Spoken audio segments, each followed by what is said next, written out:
political belief is determined in large part by temperament and personality, and that's very strongly biologically influenced. And so conservatives tend to be lower in openness, which is a trait associated with creativity, and higher in conscientiousness, which is a trait associated with industriousness and orderliness. They tend to make good managers and administrators and lawyers. They tend to make good conservative business types. That's their forte, that's their niche, and that's a valid place to be and a valid thing to be.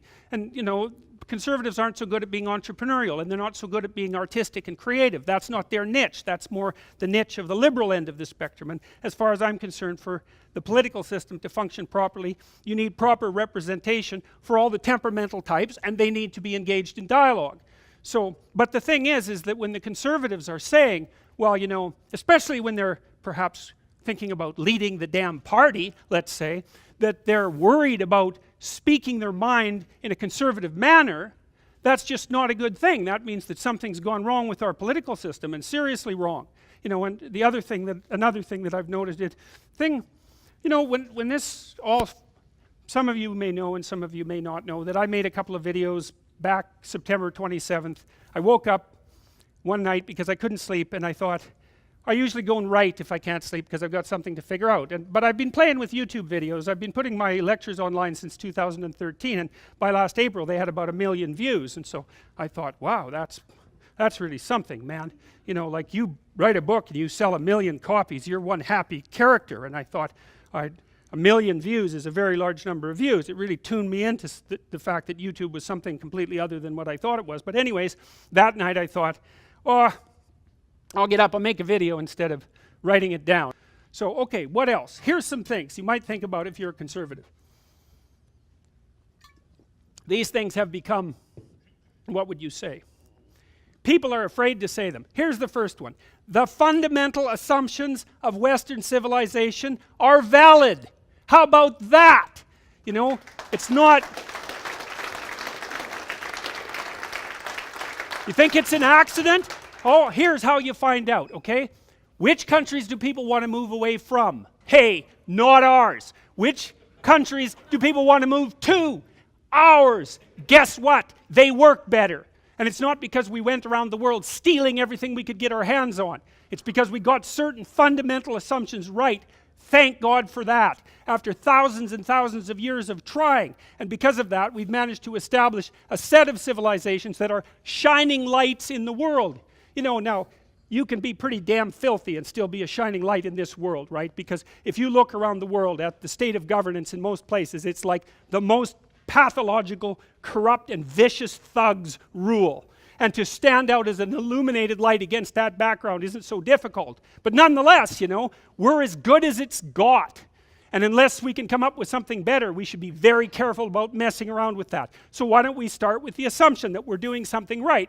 One of the things we're doing right, for example, is that we actually value the individual, right? The individual has intrinsic value in Western societies. Do you know how long it took people to formulate that as an idea? And how unlikely that idea is that poor you, you know, useless, powerless you, with all your damn faults, you're actually worth something. You're worth something to the point that the law has to respect you. Assumption number 2, peaceful social being is preferable to isolation and to war. In consequence, it justly and rightly demands some sacrifice of individual impulse and idiosyncrasy. Okay, so you want to live alone in the bush? You're going to starve to death and be eaten by black flies. It's not a good solution. Okay, so you have to cooperate with other people, and that means you can't get to be your whimsical self 100% of the time. It means that most of you has to be sacrificed so that you can be approximately like everyone else. Now that's a real sacrifice, right? It's a sacrifice of it might even be a sacrifice of some of the unique qualities that everyone needs from you. Socialization costs, but the advantage of it is, well, we get to exist. Look, we can all sit together in this hall and no one has their hands around each other's throats, and we're talking about serious things. Okay, man, that's worth something. And what it's worth in part is you don't get to be whatever spectacularly colored creature you want to be all the time. You have to do what you can to be normal and predictable. And it's not like normal and predictable is the highest virtue, because it's not. And being more than normal and being unique and creative and contributing in that way is extraordinarily important. But the fundamental point is that social being requires the sacrifice of a certain amount of individual idiosyncrasy, and that's a fundamentally conservative claim. It's like you should do what everyone else does unless you have a really good reason to vary. It's a good rule. It's like you do what people have done throughout time. You grow up, you find a partner, you establish a stable relationship, you get a job, you make yourself useful, you have some children, you do something productive and interesting with your spare time, and you try to act like a respectable human being. That's what you do. That's a conservative ethos. And if you have something spectacular about you that needs to be revealed to the world, then break some rules, man. Go right ahead. I'm dead serious about that. But most of the time you don't. And even if you happen to be a special person, and you might be, 90% of you still isn't special. So most of the time you're still going to be following the rules. And the rules aren't there to oppress. They're there to keep us away from each other's throats, because human beings are very warlike, and we're very competitive, and we're very aggressive. And if we are fortunate enough to have woven together a social fabric that basically renders us peaceful and cooperative, we should try disrupting that at our great peril. Next, equality, equity, that's worse, right? Equity means equality of outcome. It means that every single organization has 50% women and 50% men. Doesn't matter whether the men and women differ in their intrinsic preferences, which, by the way, they do. The scientific literature on that is completely clear.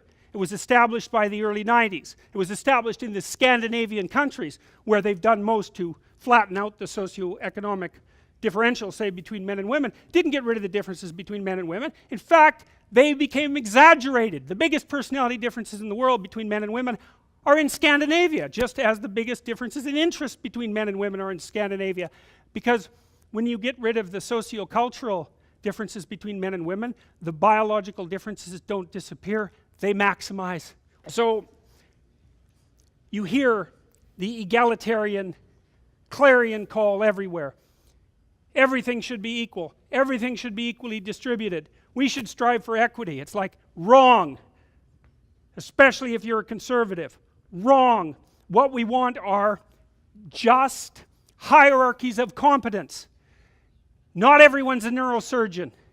You know, if your father has a brain tumor, you probably want a hierarchy of competence for neurosurgeons, so you can pick the one that's the best, so that he might not die.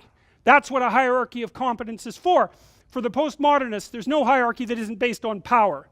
Well, because they think the world runs on power. We need the best plumbers. We need the best contractors. We need the best carpenters. We need the best lecturers. There has to be a hierarchy of quality, and not only so that we know who the best are and can reward them properly, but so that we can reward them so they keep being the best. It's like, you know, if you have a great educator, if you have a great leader, if you have a great thinker, you want to reward them so they keep thinking and they keep educating so they can tell you something. It's not a reward for their intrinsic being. It's a calculated move on your part to suck everything out of them that's valuable as fast as you can. That's what a hierarchy of competence is for.